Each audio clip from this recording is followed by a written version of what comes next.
Hello friends, welcome to Subbu creation. எல்லாருக்கும் advance Deepavali வாழ்த்துக்கள். தீபாவளி ஸ்பெஷலில் நம்ம என்ன செய்ய போகிறோன்னு பார்க்கலாம். மிக்சர் செய்யலாம். மிக்சருக்கு என்னென்ன பொருள் சேர்ந்துருக்குன்னு பார்க்கலாம். ரிப்பன் பக்கோடா, காரா பூந்தி, ஓமப்பொடி, நிலக்கடலை, பொட்டுக்கடலை, அவுள் எல்லாம் சேர்த்து செய்யணும். இப்போ முதல்ல ரிப்பன் பக்கோடா செய்யலாம். ரிப்பன் பக்கோடா 2 விதத்தில் செய்யலாம். இப்போ அரைச்சி செய்து மாவு இதுக்கு 1/2 கிலோ இட்லி அரிசியை நல்லா கழுவி ஊற வச்சுட்டு 2 மணி நேரம் ஊற வச்சு அரைச்சி உப்பு போட்டு அரைச்சி எடுத்து வச்சுருக்கு.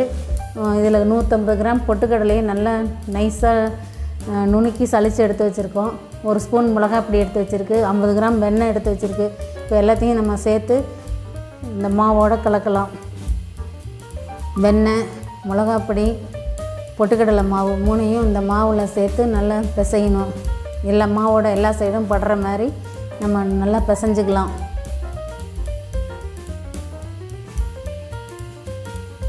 மிளகாப்பொடி சேர்க்கும்போது நம்ம 1 ஸ்பூன் 1.5 ஸ்பூன் சேர்க்குறோம். நம்ம கடைசியாக மறுபடியும் மிளகாப்பொடி எல்லாத்தோடையும் சேர்த்து கலக்குவோம். அதனால் பார்த்து நம்ம காரத்துக்கு ஏற்ற மாதிரி போட்டுக்குங்க. பொட்டுக்கடலை மாவை கொஞ்சம் கொஞ்சமாக சேர்த்து நல்லா கலக்கணும். மாவோட அரிசி மாவோட எல்லா பக்கமும் பொட்டுக்கடலை மாவும் மிளகாப்பொடியும் படுற மாதிரி நல்லா சேர்த்து பிசைஞ்சு கலக்கிக்கலாம்.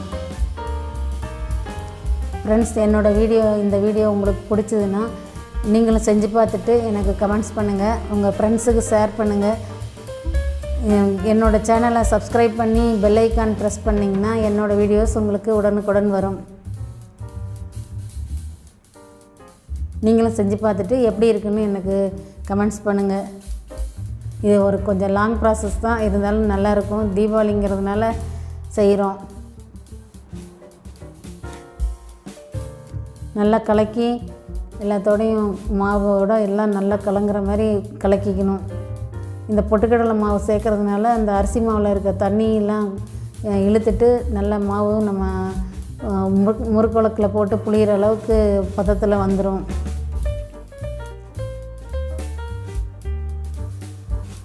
கொஞ்சம் கொஞ்சமாக போட்டு நல்லா அரிசி மாவோட எல்லா பக்கமும் கலக்கிற மாதிரி இது மாதிரி பிடிக்க வர அளவுக்கு மாவை நல்லா பிசைஞ்சிக்கணும். 2 கோடாட்டம் இருக்கிற அச்சு எடுத்து முறுக்குழக்கில் போட்டு இந்த மாவையும் கொஞ்சம் கொஞ்சமாக சேர்த்து நம்ம புளிக்கலாம். எண்ணெய் நல்லா கடலை எண்ணெய் தான் வச்சுருக்கு. நல்லா சூடானதான் இதை போட்டு புளிஞ்சிக்கலாம். மாவை எடுத்து இந்த உலக்கில் 3/4 வாசிக்கு மேலே போட்டுக்கணும்.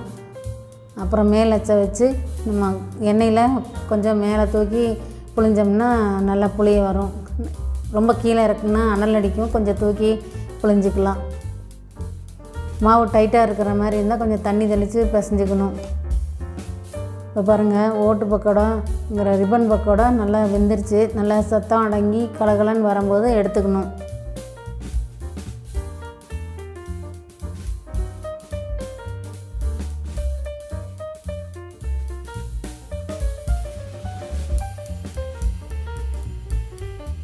ஒன்று மேலே விழுந்து ஒட்டிகிட்டு இருந்தால் அதெல்லாம் நல்லா நம்ம எடுத்து போட்டுட்டு ஆறுனோன்னா ஊற்றி விட்டுக்கலாம். இவ்வளோ ஒரு வடிகட்டி வச்சு அதில் எடுத்து போட்டுக்கலாம். போட்டு எண்ணெயெலாம் வடிஞ்சோடனே நம்ம ஒரு பெரிய சம்படத்தில் இதெல்லாம் சேர்த்துக்கலாம் ஒன்றோட ஒன்றா. அவ்வளோதான் ஃப்ரெண்ட்ஸ், ரிப்பன் பக்கோடா செஞ்சாச்சு. அடுத்து நம்ம பூந்தி செய்யலாம். பூந்திக்கு ஒரு 1/2 கிலோ அளவு கடலை மாவுக்கு 100 கிராம் அளவுக்கு அரிசி மாவு சேர்க்கணும். அதை நீங்கள் நமக்கு தேவையான அளவு எடுத்து கலந்துக்கலாம். இப்போ அரிசி மாவையும் கடலை மாவையும் சேர்த்து கலக்கியாச்சு. அதுக்கு தேவையான உப்பும் போட்டுக்கலாம். இந்த மாவுக்கு 1 ஸ்பூன் உப்பு சரியாக இருக்கும். அதனால் 1 ஸ்பூன் போட்டிருக்கு.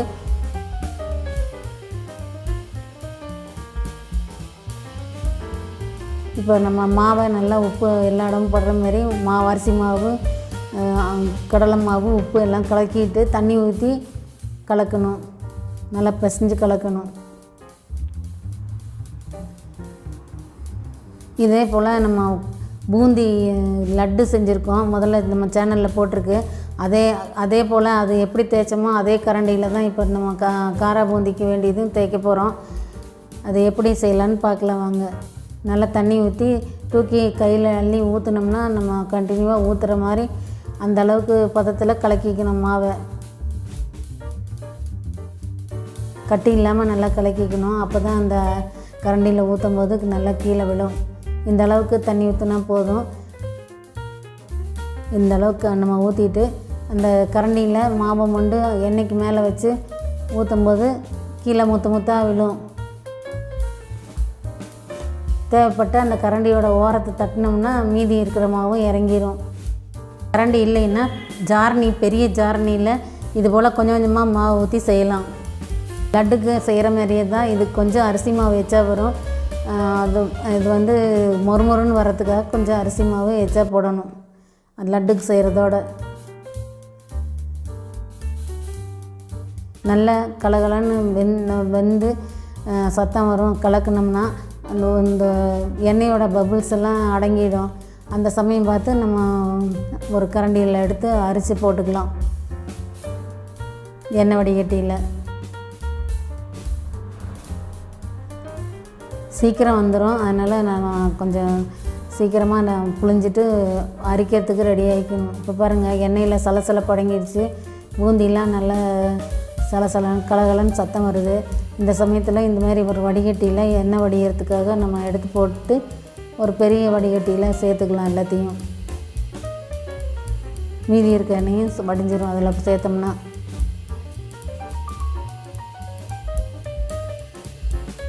இதே போல் மீதி மாவையும் எல்லாம் கொஞ்சமாக போட்டு எடுத்து வச்சுக்கலாம். இது பாருங்க ரெடி ஆகிடுச்சு பூந்தி. அடுத்தது நாம் ஓமப்பொடி செய்யலாம். ஓமப்பொடி செய்கிறதுக்கு ஓமத்தை ஒரு 2 ஸ்பூன் எடுத்து வெறும் இருப்பு சட்டியில் போட்டு நல்லா வறுத்துக்கணும். வாசம் வர வறுத்துட்டு மிக்சியில் போட்டு நல்லா நைஸாக அரைச்சி சலித்து மாவோடு சேர்க்கணும். இதை அரைச்சும் போடலாம். அப்போ இந்த அச்சில் இறங்குறது ரொம்ப சிரமமாக இருக்கும். அதுக்காக வறுத்து சலிச்சிட்டோம்னா நமக்கு அச்சில் அடைக்காது. இப்போ சலித்து எடுத்த ஓமத்தோட கடலை மாவு 1/2 கிலோவுக்கு 100 கிராம் அளவுக்கு அரிசி மாவு சேர்க்கணும். அந்த ரேஷியோவில் உங்களுக்கு எவ்வளோ மாவு வேணுமோ அதை சேர்த்து அந்த ஓமத்தையும் சேர்த்து தண்ணி ஊற்றி நல்லா கெட்டியாக பிசைஞ்சுக்கணும். இதுபோல் நம்ம ஓமப்பொடி அச்சில் போட்டு எண்ணெயில் புழிஞ்சு சலசலப்பு அடங்கினோன்னு எடுத்துக்கலாம். இதுபோல் நம்ம மீதி இருக்கிற எல்லா மாவையும் உலக்கில் போட்டு இந்த எண்ணெயில் புழிஞ்சு நல்லா மொறுமொறுன்னு ஆனோடனே சலசலப்பு அடங்கினோன்னே எடுத்து வடிகட்டியில் வச்சு சேர்த்து அந்த டப்பாவில் சேர்த்துக்கலாம். இப்போ நம்ம எல்லா மாவையும் புழிஞ்சு எடுத்துக்கலாம். இதுபோல் நல்லா எடுத்துட்டு இந்த வடிகட்டியில் வச்சோம்னா அந்த எண்ணெய் அதில் இருக்கிறதெல்லாம் நல்லா வடிஞ்சிரும். பாருங்கள், ஓமப்பொடி ரெடி ஆகிடுச்சு. இது ஓமப்பொடி தனி வீடியோ ஒன்று நம்ம சேனலில் போட்டிருக்கு, அதையும் பார்த்துக்குங்க. அதே போல் தான் இதுவும் செஞ்சுருக்கு. அப்புறம் நம்ம கெட்டி அவல் பொரிக்கணும். அவலை எடுத்து நெல் உமி எதுவும் இல்லாமல் சுத்தமாக புடச்சி எடுத்துட்டு கொஞ்சம் கொஞ்சமாக இது போல் சின்ன வடிகட்டியை எண்ணெயில் வச்சு இதில் போட்டு பொரிக்கணும். கொஞ்சம் கொஞ்சமாக போட்டு நல்லா கரண்டியில் கிண்டி விட்டோம்னா நல்லா அவல் பொரிஞ்சிக்கும். பொரிஞ்சதை எடுத்து இது எண்ணெயை வடிகட்டிட்டு மறுபடியும் ஒரு வடிகட்டியில் போட்டுக்கலாம்.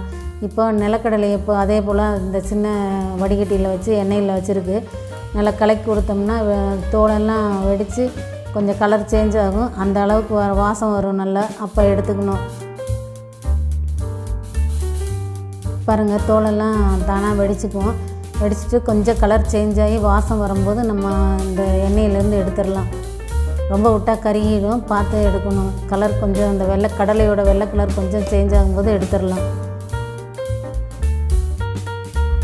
இப்போ பாருங்கள், ரெடி ஆகிடுச்சு. இதையும் இந்த எண்ணெய் வடிகட்டிலே வடிகட்டிட்டு அப்புறமா நம்ம மிக்சர் டப்பாவில் சேர்த்துக்கலாம். இப்போ பாருங்கள், பொட்டுக்கடலை வறுக்க வேண்டியதில் நல்லா அப்படியே போட்டுக்கலாம். கருவேப்பிலை எடுத்து அதே சின்ன வடிகட்டியில் வச்சு எண்ணெய்க்குள்ளே வச்சு நல்லா சலசலப்பு அடங்குற வரைக்கும் வறுத்துக்கணும். ரொம்ப வறுத்தோம்னா கலர் மாறிடும். பார்த்து சலசலப்பு அடங்கணும்னு எடுத்துடணும். இதெல்லாம் வைக்கும்போது எண்ணெய் கொஞ்சமாக வச்சுக்கணும். அதிகமாக வச்சோம்னா எண்ணெயெல்லாம் வீணாகிடும். கடைசியாக இருக்கிற எண்ணெயில் இதெல்லாம் நம்ம பொரித்து எடுத்துக்கலாம். இப்போ எல்லாம் மிக்சரை எல்லாம் கலந்தாச்சு. இதையும் நம்ம மிக்சரோடு சேர்த்துக்கலாம். ரிப்பன் பக்கோடா, பூந்தி, ஓமப்பொடி, அவல், நிலக்கடலை, கருவேப்பிலை எல்லாம் சேர்த்தாச்சு. இப்போ அதெல்லாம் நுணுக்கி விட்டோம்னா நல்லா எல்லாத்தோடையும் கலக்கிறதுக்கு சரியாயிடும். ஓமப்பொடியையும் ரிப்பன் பக்கோடையும் நல்லா நுணுக்கிக்கணும். இப்போ இதில் வந்து 1 ஸ்பூன் உப்பு, 1 ஸ்பூன் மிளகாப்பொடி, கொஞ்சம் பெருங்காயம் சேர்த்து எடுத்து வச்சுருக்கு. இதை வந்து நம்ம அந்த மிக்சர் மேலே போட்டுக்கலாம். போட்டு நல்லா கலக்கி விட்டுக்கணும். கலக்கி விட்டால் இது மாதிரி வரும். நீங்களும் செஞ்சு பாருங்கள், எப்படி இருக்குன்னு கமெண்ட்ஸ் பண்ணுங்கள். எல்லாருக்கும் மறுபடியும் தீபாவளி நல்வாழ்த்துக்கள். தேங்க்யூ ஃபார் வாட்சிங் ஃப்ரெண்ட்ஸ்.